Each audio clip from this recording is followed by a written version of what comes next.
Howdy. It's the most magical word. Hi, I'm Dawn Hammett. I'm the director here at the Bush Presidential Library, and I'm so excited that you're here with us tonight. I know there's a lot of things vying for your time and attention, and you chose to be here with us, so thank you very much for that. I'm very grateful. This is our President's Day event, so we're ready to celebrate President's Day a little bit early. I'm glad you're here with us on that. And following the lecture, we have a limited number of books that are for sale in the rotunda, and our speaker will continue to sign those for you. I first need to thank the George and Barbara Bush Foundation. It is only through their generous support that we are able to produce programs like this for you, have the lovely reception that you've already experienced. And so with their support, we're able to do that. We're also able to do exhibits for you. And as a reminder, our exhibit, The Spirit of the Place, will be closing at the end of March. And then after that, our next exhibit will be from the Bruce Springsteen archives. It's named Music America, and it will open May 5th. It's an amazing exhibit. And so if you haven't seen The Spirit of the Place, you need to see that. And then you need to come back and see the exhibit from the Bruce Springsteen archives. And also, I need to thank the George and Barbara Bush Foundation for a technology upgrade in this room. We are actually testing some new technology in here. We are taping this program. Eventually, we're going to live stream these programs and use the taped programs and put them on our YouTube. So you are part of our beta testing group. So behave.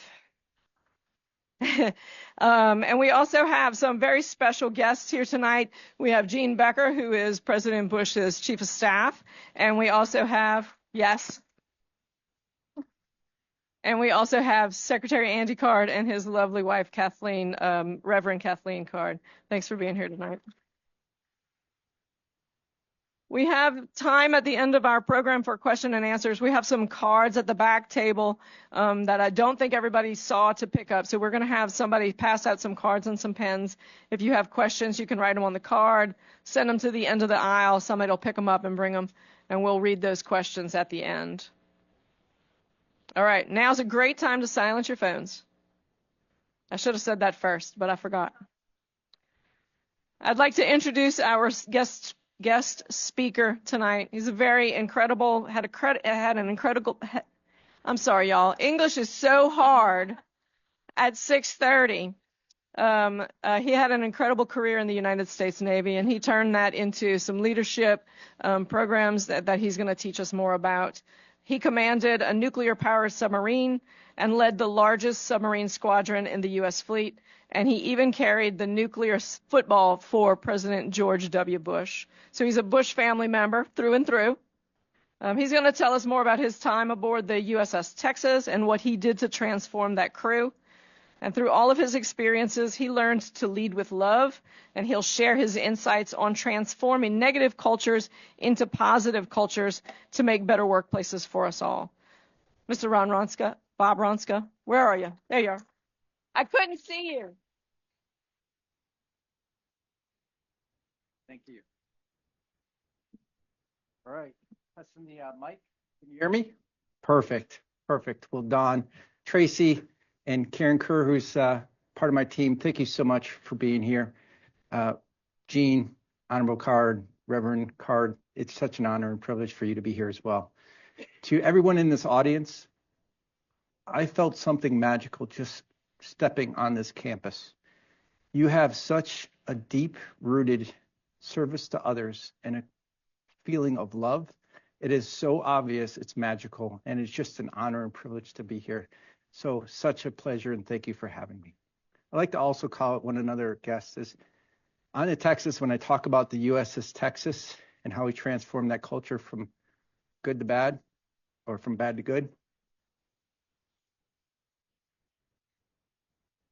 Yeah, it is 6:30. Yeah. There was a sailor on board that submarine that made a huge difference, and his name was Pedro Villarreal. He was a radioman, and he was a brother, and he was part of the carrying team. His daughter, who is here at Texas A&M, is in the audience. So, Aurora, thank you so much for coming.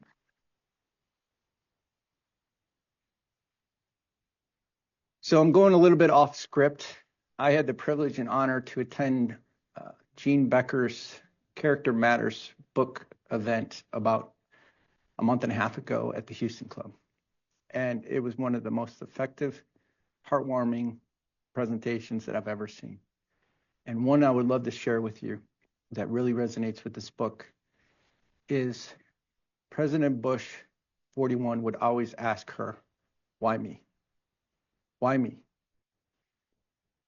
And she goes on to say that after he was shot down, when he was doing a bombing run over Chichijima, an island inhabited by cannibals, after he crashed, he was miraculously saved by the USS Finback, a submarine on patrol in the area. And if they didn't save him, he would have been dinner for the inhabitants of that island. And as he was saved, he asked, why me? Why was it that God saved me of the other two crew members on that plane? Why wasn't a submarine in the area miraculously surfaced to save me? At that point, he knew that his life wasn't about himself. It was about serving others. And I got goosebumps just hearing that. And if you look at what he did, the impact of this country and the number of lives that he's touched to include us today, there's no other way to explain it, is love. And that fits so well with this book. And what is leading with love? Leading with love, some would say, is a sign of weakness. It's not. It's not romantic love. It's not that you go and hang out and have relationships with people. It is having a mindset that you're putting your members above everyone else. So I didn't know this when I was writing this book of what it was. I just started capturing the stories, and love wasn't in the definition. But after I wrote this book, it was really obvious to me that that's what it was. So I'm going to take you on a chronological journey of my experiences on how I learned leading with love. So it's going to start when I was the captain of the USS Texas. I want you to imagine that you're thousands of miles away from your home port of Pearl Harbor, Hawaii. And you're behind enemy lines. And you're a stone throws away from the most capable adversary submarine that exists. And they have no idea you're there because you're cloaked underneath the ocean. The only thing that's exposed is your periscope. And you're focused on an event that's about to occur. Their national security was at stake, as is ours. And let me tell you what was at stake. If they knew we were there, they would have done everything possible to have us surface so they could take pictures of us so that we could be on the front page of USA Today. And they would have used force, which means the crew was in jeopardy if they knew we were there. But if we were wrong and we didn't complete the mission, that cost of that $2 billion nuclear Virginia-class submarine, the cost of the maintenance, the cost of the crew, that one event was going to cost taxpayers about $100 million. So if I didn't get this as the captain, there'd be a lot of questions. This was no movie. This was for real. And your dad was on board. So all of a sudden, as tensions were really high, we're in their backyard. They could easily close off all the area. I start to hear this other signal of already the saturated radar because we were surrounded by their fleet to be in position to collect this intelligence. And I started to hear this other radar starting to break out of this already saturated. I told the officer deck in charge of the periscope that had limited view. I said, do a safety sweep, which meant look around. There's something coming. And as he's looking around, we see this. I merely yelled, down scope! And as the scope is coming down, as we're looking up, you could see the pilot in the fuselage. You could read the tail number on the tail. I just gulped and I got sick. But as a captain, you can't show the crew this. I had 30 sailors in the control room looking at me like, Captain, the old man, what are you going to do? I'm scared. And I couldn't tell them I'm scared too. So what I did is I went and strengthened my team. I turned to my executive officer, the second in command, Gary Montalvo. I looked at him, I said, this isn't good. I assessed that probably an 85% chance they had us. So then we waited about a minute. We waited for him to come around. We could sense if he flew back over. He didn't. Then I thought they were playing cat and mouse games. They were just waiting to call in the rest of the fleet to cancel or close off the areas. So I directed the operations officer in the next room, which had more sophisticated listening devices. I said, listen and report if you have any indications of counter detection.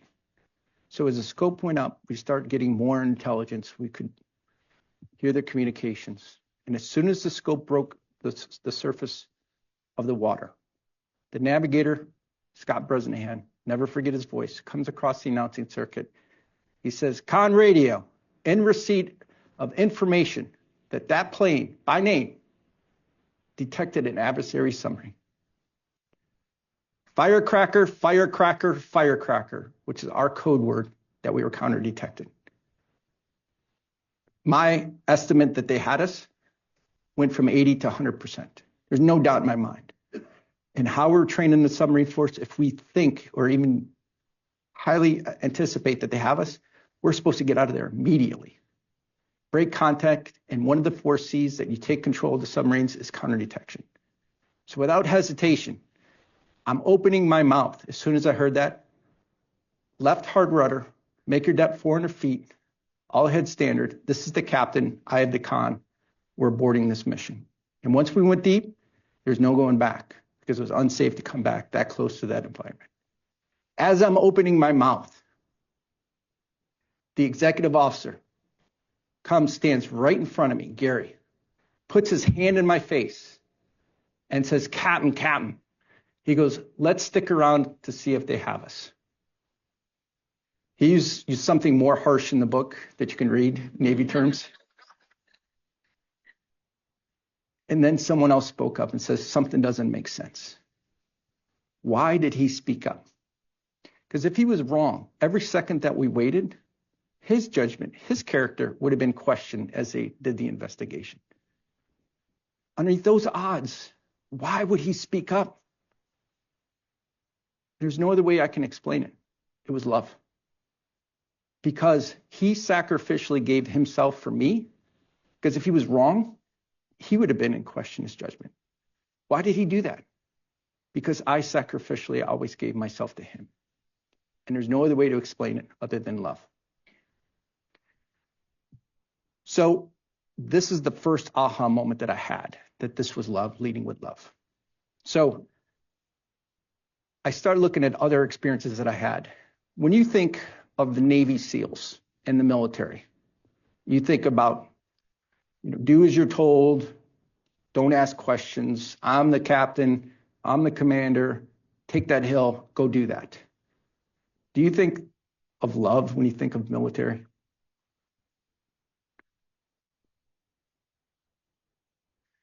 A lot of the corporate people don't, but I would say it is really permanent in the military. When you think of Navy SEALs, do you think of love? So I'd like to share another story. When I was the executive officer on board my 3rd submarine, it was the USS La Jolla. And USS La Jolla was fitted out with this dry dock shelter, which would house this submarine delivery vehicle team member. And who departed with us from Pearl Harbor, thousands of miles away, we deployed with SEAL Delivery Team 1. They would get underway from Pearl Harbor, embark our submarine, their little James Bond submarine would be in the back, and we'd be a bus. We'd go to some location that no one knew except a handful of people on board, and they would get out and do what they had to do. Has anyone seen the movie Lone Survivor? I think Marcus Luttrell lives about an hour from here. Well, Lone Survivor, for those that haven't seen the movie, there was 4 members of SEAL Delivery Team 1, the same team members that were on my submarine while this was happening in real world were on my submarine. Michael Murphy went behind enemy lines, and he knew he was surrounded. And what did Michael Murphy do? He knew he was going to die. And he went up on this ridge so that he can get a communication to bring in reinforcements to save the rest of his team. He knew he was going to die. And he did it anyways. And fast forward 3 years, and I was on board with the rest of the team when they heard about this. They knew and I saw their culture. So fast forward about 3 years. I'm now the naval aide to President Bush, 43. Here's me on stage supporting President Bush posthumously give the Medal of Honor to Michael Murphy's parents. And you know who was in the audience? Marcus Luttrell, the lone survivor. So again, I ask you, just like Gary did, why did Michael Murphy do that? For those who say that there's not love in the military, I couldn't disagree with you more. And there's no greater sacrifice than giving one's life for the benefit of others. Michael Murphy did that, and that's why he got the Medal of Honor. So that is love. And in the book that I share is one of the greatest leadership lessons of love that I had was from President Bush, 43. In my book, I talk about being the military aide, his personal aide at the ranch when he made the decision to do the surge. And he made the decision against all recommendations to put more troops in to save the war. I was the one at 5 o'clock in the morning that would get the report from the sit room, and I'd wait for him to get up.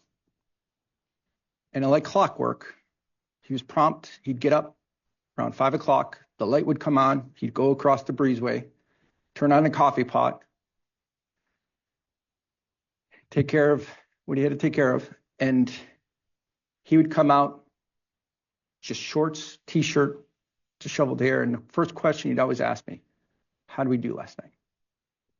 Which means, did we lose any of our brothers and sisters in the military? And those days that I would tell him that, Mr. President, I have some great news. We didn't lose anybody last night. He would turn into like a kid in a candy store.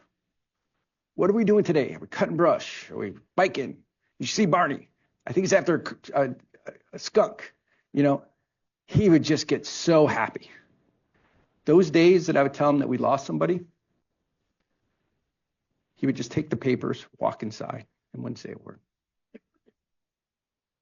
There was no cameras. We were underneath the Texas sky. It was just me and him.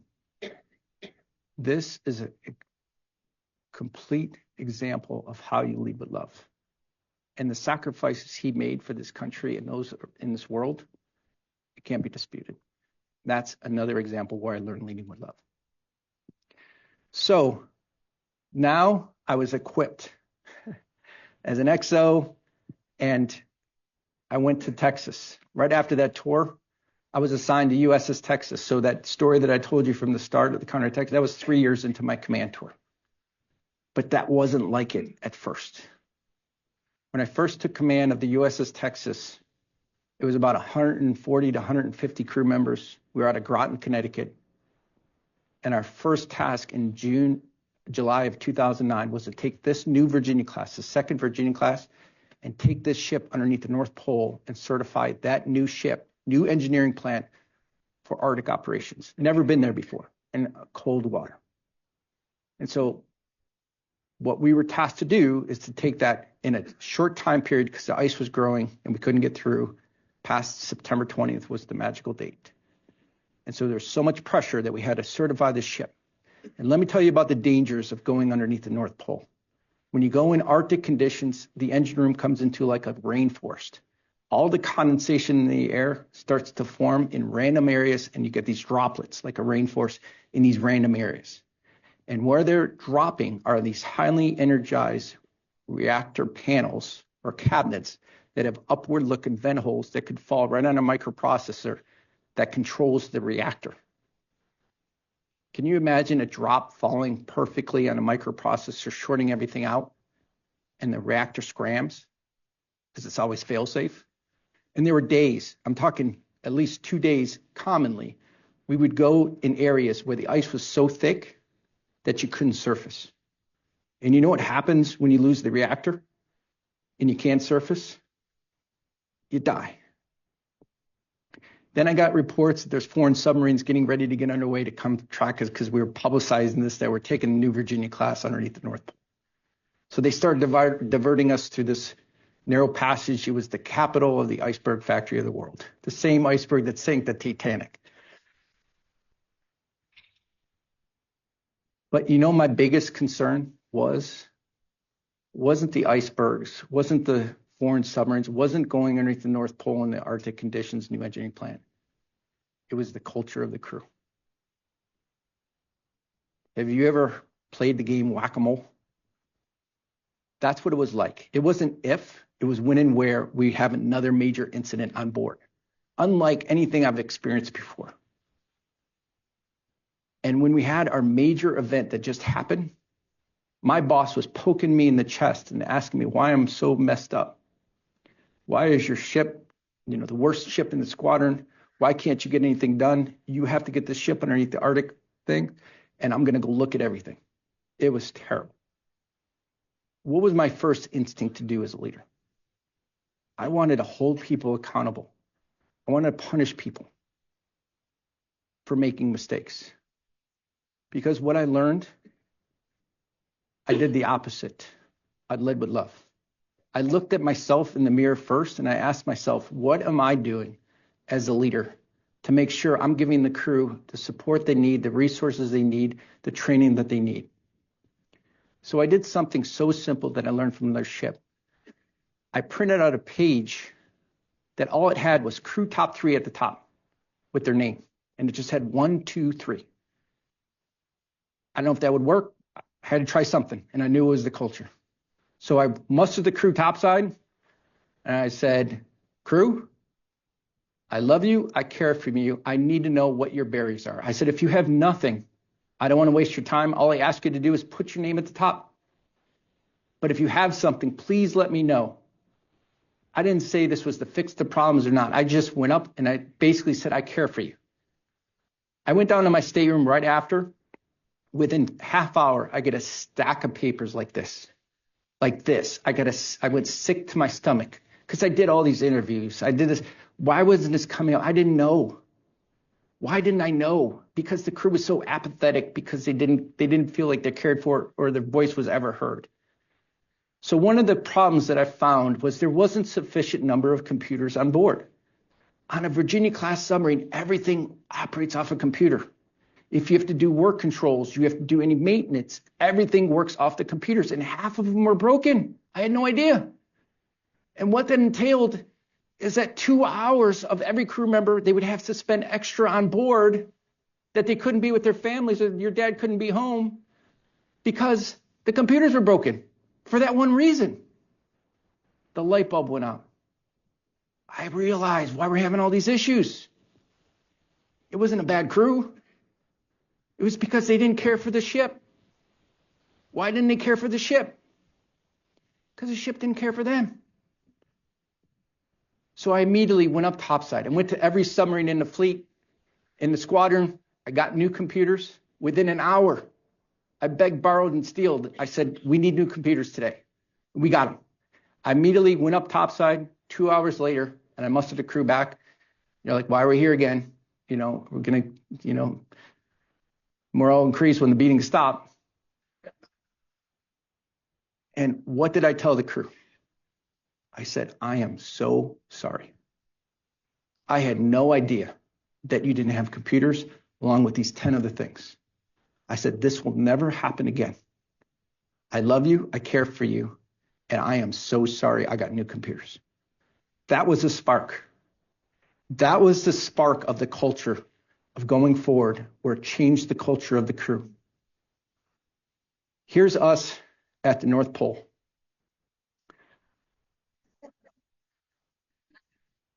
That was where I called Mrs. Bush on the Iridium phone. 43. And that was the inflection point where I knew changed the culture. The crew was no longer fearful of making a mistake to get in trouble. They were fearful of making a mistake because they didn't want to disappoint me or their shipmates. And when you hit that inflection point of culture, your outcomes, it's like hitting 88 miles an hour in Back to the Future. It just took off. It wasn't because I was this magical, tactical person. It wasn't because I was the smartest person on board. All I did was lead with love. And the results are undisputed. We went from the last submarine to the best. We were the number 1 ship out of 10 in the squadron. And this is objectively measured. They look at your retention, your exam scores, number of underway days. They look at everything. There's this massive calculation. And we were the best one. And we went to a mediocre turnover to having the highest retention, lowest turnover in the entire Pacific Fleet for 2 consecutive years in a row. Commanding officers would call me up from other ships. Every time that message came out, we'd be number 1. They said, Bob, how do you do it? And I would just say to them, you take care of your crew and make that your highest and first priority. You too can have the highest retention, lowest turnover in 2 consecutive years. And we almost failed a major engineering, the ORS, which a shipmate here knows how rigorous this inspection is. There's no fooling an ORS. They turn over every record. They do level of knowledge interviews. This is the most rigorous inspection probably that has ever existed. We almost failed it before I got there as a captain. We scored the highest possible grade in the Pacific Fleet, and they only give out 1 of these grades per fleet, and we got 1 of them. I can't overstate that leading with love is the reason why this happened. So, you know what the biggest litmus test was? I continued the crew top 3. And in my book, I share other examples how you lead with love. But I continued the crew top 3 every month until I left. That stack went from this to this to this to this to 1. When I was ready to get relieved, I'd look at my desk, the last crew top 3, and there was 1 complaint. Do you know what that complaint was? No, I still remember this. It was just brings joy to my face. It's that we didn't have sufficient variety of hot sauces on the mess decks. If you see this as the number 1 complaint of any organization, you know you have something magical. And I contributed to leading with love. So I went to Rollins College in Winter Park. That's where I got my doctorate degree. And I studied leadership.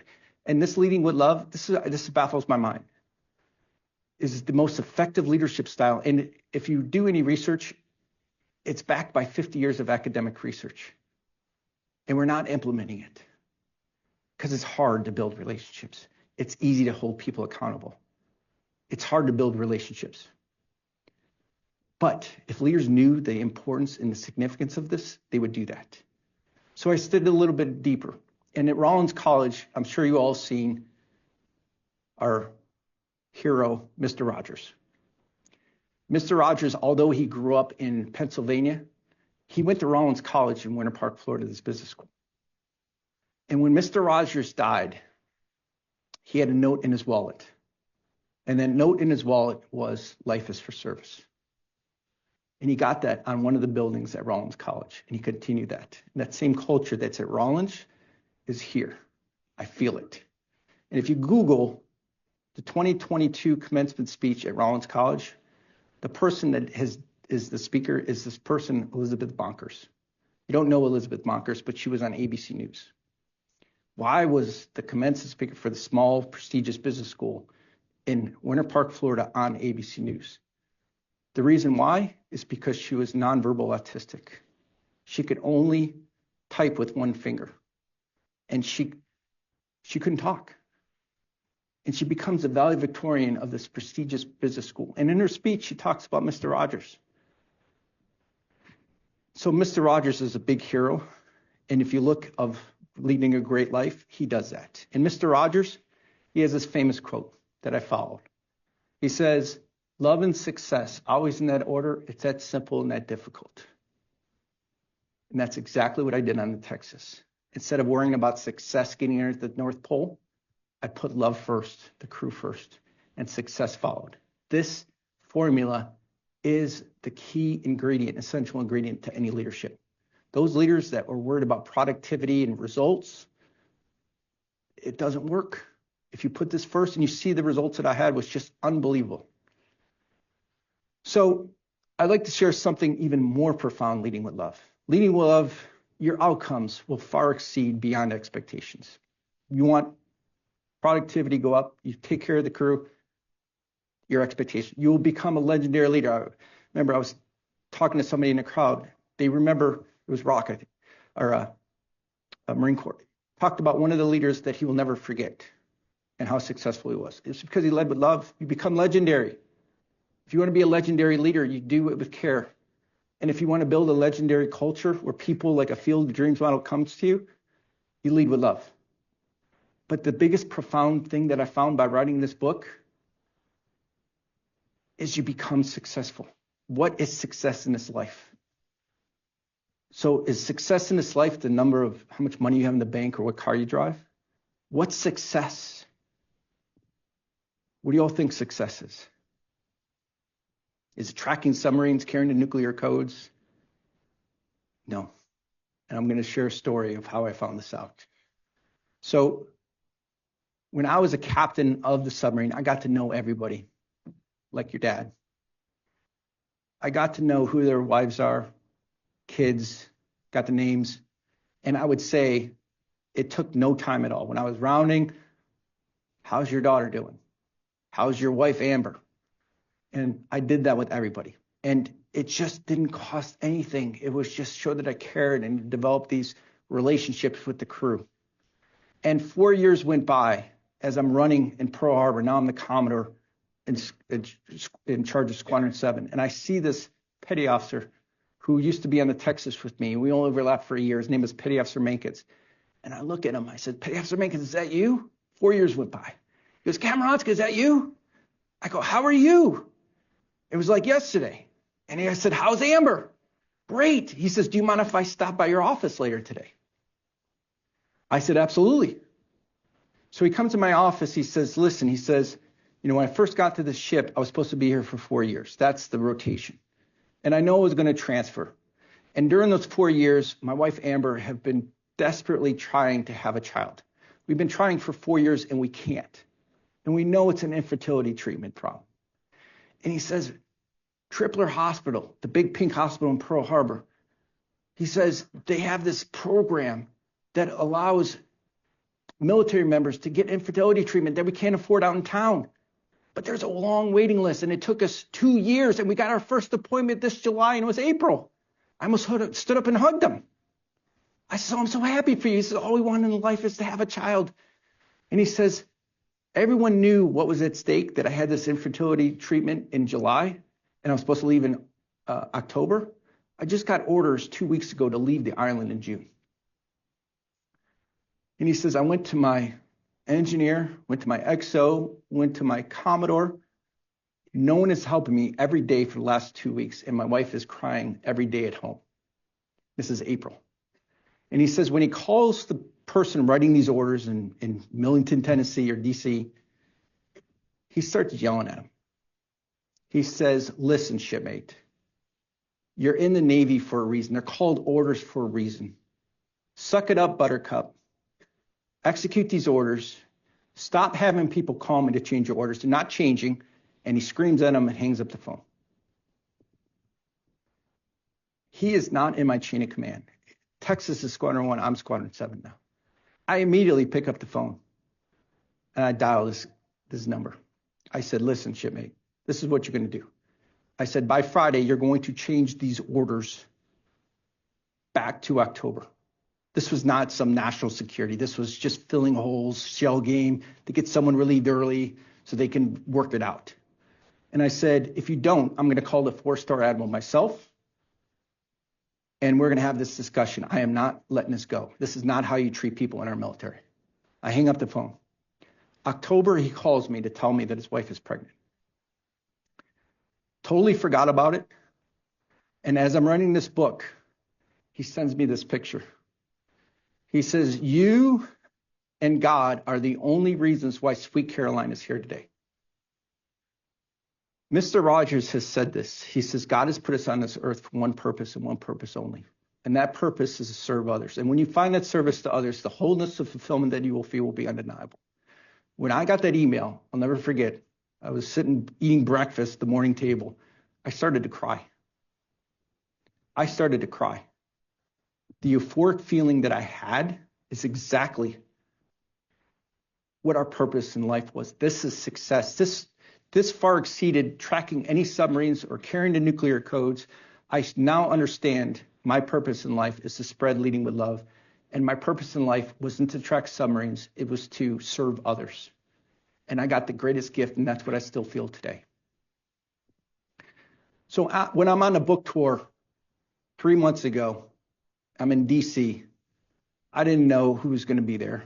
And I haven't seen him since I saw him in Pearl Harbor. He shows up 4 months ago. I was just elated. Still very grateful for what I did for him. And he tells my wife, he says, I don't know. He says, something told me to go running that day. I don't run. And he says, there was something telling me to run. And to run in, that's when I ran into your husband. I haven't run all year. And so what I believe, there's something higher calling to be able to help others. And there's a purpose for everything. So have you all seen, I know you all have seen the movie, It's a Wonderful Life. So this, I think, movie captures it perfectly. What is a wonderful life? What is success? So George Bailey, obviously something happens to him. He says, God, please, I wish I would have never been born. And Clarence comes down and says, great, we're going to give him a gift, unlike anyone else had before, but we're going to show him what it was like if George wasn't here. The first stop is the gravestone of his brother. He says, that's my brother. He was a World War II Medal of Honor recipient. He saved people during the war. He says, no, George, you weren't there to save your brother. And your brother wasn't there to save those people. Then he runs up and he sees his wife coming out of his house as an old maid. Then he sees Mr. Gower in jail, a drunk, because he killed that child. He wasn't there to prevent him. And then you see Mr. Potter, and you see it's called Pottersville instead of Bedford Falls. And at the end, his brother comes in during a heavy snowstorm. He says, to the richest man in town, to my brother, George Bailey. That is wonderful life, is doing good things for others. And that movie really emphasizes that. So going back, I'd like to talk about President Bush 41. When he got shot down, he knew that his service was to love others and serve something higher than him. That's the essence of leading with love. And look how successful he was. Look at the impact that he has made, which dwarfs me helping get a child into this world. If you look at the poster child of somebody leading a wonderful life, it's President Bush. And I had the honor to meet him. And Gene was so kindly, he says, you got to go tour him around the Kenny Bunkport office when I was there with President Putin. This is me and him in his office at Kenny Bunkport. It was one of the best days of my life.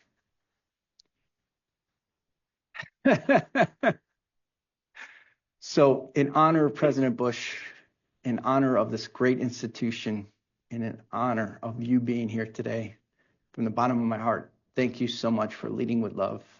You have done so much for our community and so much for this nation. And with the deepest gratitude, thank you, and continue leading with love. So thank you.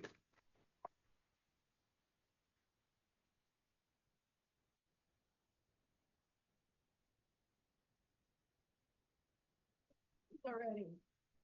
Does anyone need a card for writing a question? Yes.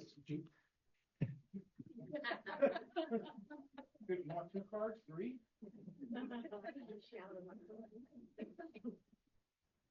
Thank you so much. What an amazing, amazing program. And I personally really appreciated the way you told us about how President Bush did the same thing. That was really amazing. And I am not good with lavaliers, so I'm going to be struggling right here. And I'm loud. Don't know. I really enjoyed the book. I really enjoyed reading it. It was amazing. I made some notes already. I was personally taken by the quotes that you put in at each chapter and how they really got to the essence of the chapter. That had to have taken a lot of time. So I met Harry Beecher Stowe and To Kill a Mockingbird. And so she made one book. And so I vowed when I did this was my masterpiece. And so it took me 4 years, and it was iteration after iteration. And I wanted to make sure that this was just not a book on the shelf. It was a book that leaders could use. And so, yes, I put my blood, sweat, and tears in that to really reflect on that essence of doing that. So those quotes are just something that really reflects after each chapter. So absolutely. You can tell how important it was to you, and it's really beautiful. Thank you so much for sharing that with us. So as we have people writing questions and picking them up, I'll go ahead and start. This one is, please share an unexpected lesson you learned during your career. And you got a thanks with a smiley face. So as you go on your journey, you continuously learn things. And in my book, I learned leading with love from my parents. But the first place that I learned leading with love is from Admiral Bruce Grooms, who is my second commanding officer. He was a Centennial 7. He was the first African American, one of 7, that to be a commanding officer. And I served underneath him on the USS Asheville. And just recently, we still keep in contact. And he asked me, who is the greatest junior officer, person that just started off on the submarine? And I thought, why is he asking this? Right? We just had these out of the blue questions.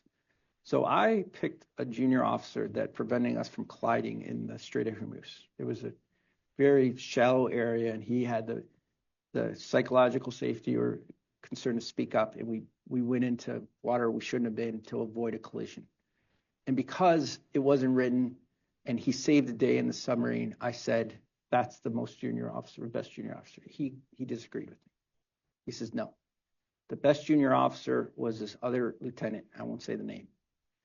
And this other lieutenant was a fisherman, and he was like I wouldn't say it is a square peg in the round hole. And he found the goodness with him. And he said that because he, as a leader led with love, would look for those square pegs or those ugly ducklings, and he would bolster them up. And when he did that, we were in an area where you stood the submarine up. 1/3 of the submarine was underwater and 2/3 were out. We were in that shallow water surrounded by fishing vessels, and the fleet was coming out. And Captain Groom said, we need to muster support. How do we get out of this? And no one had an answer. And then this lieutenant raised his hand. He says, well, I was a fisherman. He says, if you want to get out of this, this is exactly what you need to do. And they did it. And it saved the day. After that, that ugly duckling came into a beautiful duck. And he showed me leading with love. And I have an example. When I was captain, I did the same thing. There was a junior officer that everyone picked on. I said, stop. So that unexpected example of where you see those people that don't fit in, and we as human nature, if you don't lead with love, you're going to start picking on those people, and they're going to leave, and they're not going to contribute. Leading with love, he found that out. So that unexpected event really was an incredible lesson for me. So that was something I'd like to share. I liked that you brought up that it is viewed occasionally that I say leading with compassion, I lead with compassion, that it's seen as a weakness. I like that you pointed out that it's not, it's a strength. So I would be happy to share an academic research that says what love has to do with it. And in there, it really defines what love is and how you lead with love. And so it's really important you define that. Love is not being taken advantage of. It's romantic, like I said. It's where you care so much, love for your team members. You are going to hold them accountable if they don't know, but you're not going to punish them unjustly if they do something wrong. And so, like I said, this is based on 50 years of academic research, and I get asked this all the time. And I just showed you that Leading with Love, President Bush does it. We need to teach this in our schools. And there is no downside. I don't understand this. Leading with Love, I'll give you some statistics. The definition of trust that I came across, trust is defined as having good intentions to follow up your words with actions. If you have a leader or a member that you don't, think they have good intentions, are you going to trust that person? No, right? If that person doesn't follow up their words with actions like the crew top 3, are you going to trust them to do it? No. So those two things are really important to build trust. And so we give specific examples. And there was an HBR article. They looked at organizations with high trust and low trust. High trust organizations, you have 74% less trust at work. You have productivity goes up, your absentee goes down, all these things, and it's simply based on trust. And the reason is because you have two types of nervous systems. You got a fight or flight, or you got your resting. And if you're continuously nervous about your boss doing something to you, you're not going to be creative. You're not going to be able to speak out and so forth. And so the data is clear that Leading with Love obviously checks the box with good intentions. And so Leading with Love is the most effective way of leadership. There's no doubt in my mind. All right, here's another question. What is the safety protocol when an emergency arises on a nuclear submarine if the crew had to evacuate while at sea? What has been your most favorite role, job, and why? That's a twofer. I think my favorite assignment was a captain, to be able to be in charge of that incredible crew. But as far as what happens if you have to surface, if you think about the hazards on a nuclear submarine, when you go down 100 feet, every 100 feet you go down is 44 pounds per square inch of sea pressure. So if you're at 1,000 feet, you have 440 pounds per square inch. So if you take a hatch that's 100 square inches, each hatch is about 44,000 pounds. So you can imagine that submarine that went down at 3,000 feet, just incredible pressure. So the dangers that you have are just immense when you're traveling under the ocean. You got seamounts, you got fishing, you got nets, and you can't see where you're going. You're using sonar and passive sonar. So if there is an emergency and you're contained, if there is a fire on board, it is nerve-wracking. And the only way you can evacuate the smoke is if you get it out. And if it gets so bad, you have to emergency surface and evacuate the crew topside. God forbid that never happened to me, but that's something that I never want to experience. And I know that there were some submarines that had to do that with a major fire, and it is just devastating for the crew. Our son was in the Navy. He said there are no better firemen. Oh yeah, your life depended on it. What is the funniest moment on the USS Texas? Can you share it in civilian company? We had a lot of great times.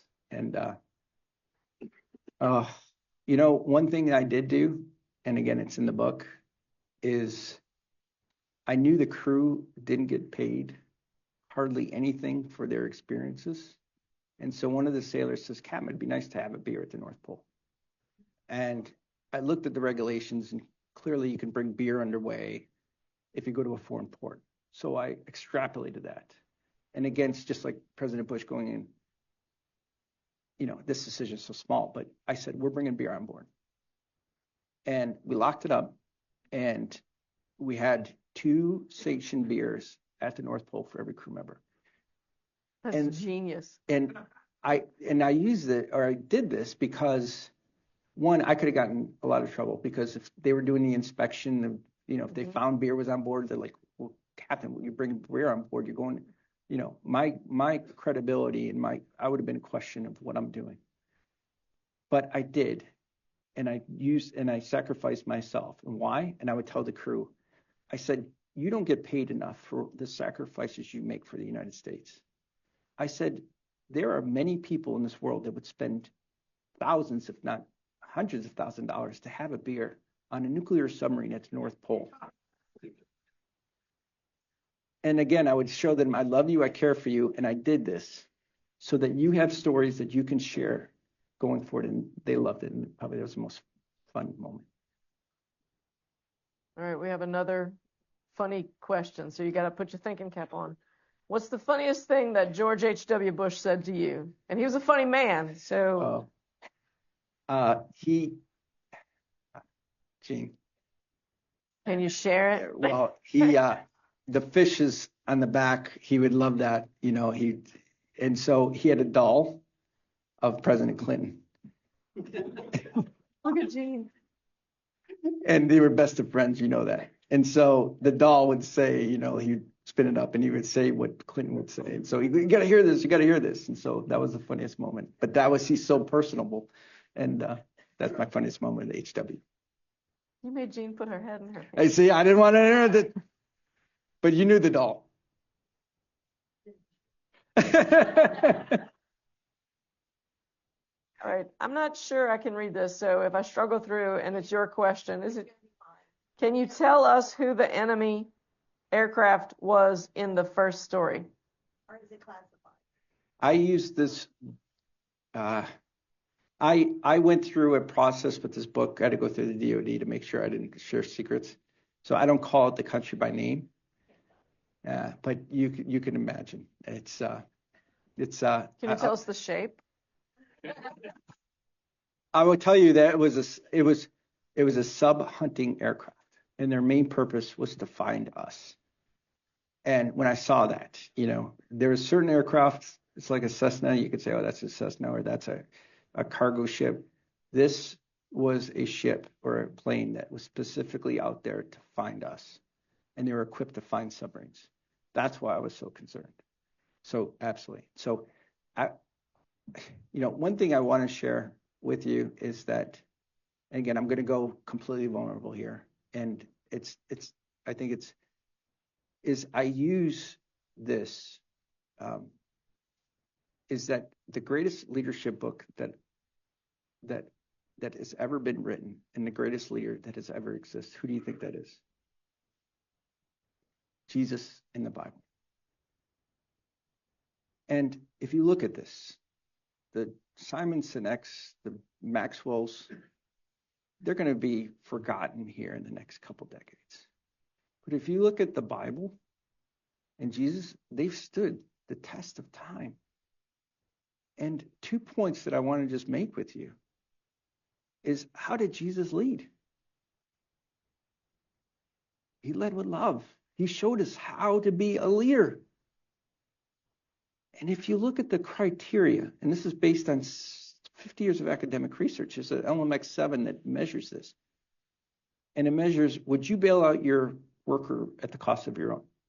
Would you sacrifice yourself for others? Is the biggest litmus test of leading with love. What did Jesus do for us? He sacrificed himself and crucified on the cross so that we all can be saved. Is that an incredible sacrifice for others? He's showing us exactly what it is to lead with love. Michael Murphy did that. Gary Montalvo does that. And there's academic research to do that. And it's a mindset going forward. So I'd just like to share that with the crowd, that leading with love is not rocket science. It's just not. It's because we're in quicksand. We've been teaching that this is not how you lead. But it's the most effective leadership style that's ever existed. This is the last question I have in my hands, and that was a gentle plug for anybody who's got one in their head that hasn't made it up here to the stage yet. But what I have is, how did you get computers to the Arctic? Oh, no, we were in port when that happened. So sorry that was in port before we went to the Arctic, and we were having all these issues. So I was in port. So yeah, we could have got the computers at the Arctic, but. Oh, well, Bob has a question. So you've spoken a lot about taking care of other people. How do you take care of yourself? That was tough. I looked in the mirror when we're having all those issues, because we had a significant reactor issue where the reactor wasn't in danger, but anything in the nuclear reactors, if something, so the story was there was 12 control rods. We had one control rod fail. It was just an equipment failure. And they replaced it. They didn't do the proper retest. And when you didn't do the proper retest, the timing to be able to have a reactor scram in case you had a casualty is all calculated. And so obviously Naval Reactors, Troy Mueller, would have been really upset. He did get upset when we didn't follow this protocol to make sure the retests were correct. And so there was this lot of pressure. What's going on in Texas? And so I looked in the mirror and I said after that, after I knew about the ice, the submarines, the risk that we were having and the issues that we're having, I looked in the mirror and I said, what am I doing? I was fearful for my crew's life. And after that possible counter detection, I got the shingles. So yeah, it was really stressful. But what got me through that, like Gary, was not me. It was leading with love and supported by my crew. And when you do that, the crew supported me to get me through that. So that's how I take care of myself, is because I built such culture that if I was not capable of doing something, I knew that there were people like Gary to back it up. So that's how I took care of myself. First of all, thank you for coming. It was a great presentation. I think, it is reasonable to say that there's certain things that as much as I may choose to do, I'll probably never be an NFL quarterback or a UFC fighter, no matter how much passion I may have towards one of those goals. Do you believe that this type of leadership is something that anybody can learn, or is something that's not meant to be leaders, in your opinion? So I just spoke at Exxon, and Exxon, there weren't leaders in there or like people that reported to people, but everyone is part of a group, and everyone can treat people with love and respect. And when you do that, they're going to come to you and give you that moment, like helping them get a child. So leading with love doesn't mean that you have to be a leader to do this or have people underneath you. You've all been experienced where leaders that had multiple people underneath them wasn't a good leader. So this leading with love is applicable to I would love to get it in high schools. I would love to give it. It is applicable. I've been in healthcare now for 5 years. It is just so needed in healthcare.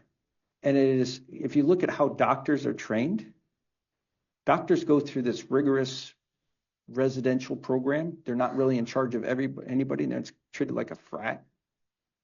And they're just no sleep. And it's just, and then they're never trained on being part of a team. And then they're surgery and they're treating nurses and scrub techs like objects. And so it is applicable in every single industry to include, healthcare, law enforcement. So absolutely, this can work for anybody, even if they're not in a leadership position. And like the Crew Top 3, great example. You can implement this Crew Top 3 with your family members today, or your family, or any organization. And what it did, so there's just share another. I love data. In 2021, McKinsey came out with this survey that looked at the Great Resignation and Great Redesignation. And if you look during the pandemic, there was Advent Health, the 10th largest hospital system in the country, spent an extra $100 million due to turnover. And they did the survey of why were people leaving. And it wasn't because of pay. It was because they didn't feel valued. They didn't feel cared for. So this generation, it's not about pay. It's about how is you a leader that you put others first. And by doing that, like the Crew Top 3, I'll give you just some. Here's the commanding officer in charge of a $2 billion submarine. I'm taking time out of my day to tell me, what are your concerns? I need to know what your concerns are. And how does that make you feel? It makes you feel valued, that my voice is heard and he's acted upon. The second thing the Crew Top 3 did is it provided transparency. Never again was I going to get blindsided by not having enough computers. And the third thing it does, it provides this mental gym that if I'm asking them routinely to speak up in a time of crisis like what Gary did, it's going to give them that model to be able to speak up. And I see this in hospitals all the time and in all industries. Oh, I expect you to speak up. I expect you to have psychological safety. Well, that and $1 will get you on a subway. It costs $1 to get on a subway, right? Unless you practice this and live it on a daily basis in a crisis mode, I don't care who you are, you're not going to speak up. So that's what the Crew Top 3 can do. And it can be applicable for any organization, any industry. That's one small. And the other thing in the book that you're going to see, and I'll give you one more data and then we'll go, is that this top hospital system had 4 things as leadership effectiveness. One was a net promoter score, one was recognition, one was rounding, one was feedback. If you do those 4 things as a leader, your net promoter score is, would you recommend your leader to someone else? Right. If you lead with love, they will. If you can do those 4 things, they looked at if there's a score above 92, their turnover rate was 17%. Those leaders that had a score of 72 or less, which means they weren't good at recognition or feedback or rounding or being there present, that score would be 72. That was a turnover of about 33%. And that was the equivalent of $100 million at that organization. So the moral of the story is, if you want to be an effective leader, read the book. And in the book, it talks about how I provided feedback, how I provided recognition, how I provided a net promoter score by going around and say, how's your family? This, and it didn't cost any more time of my day. And then to provide feedback. So there is data out there, like Leading with Love. It's out there. So it's applicable to anybody. All right, we are at 7:30. I want to tell you that we do have some more books available for sale in the rotunda, and he'll be signing some more if you would ask him to do that.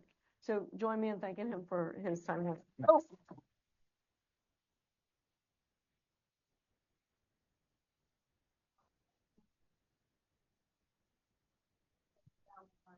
Oh, that's true too. That's true. I didn't think of that. That's true. Valentine's as well. Thank you so Thank much, you. everybody.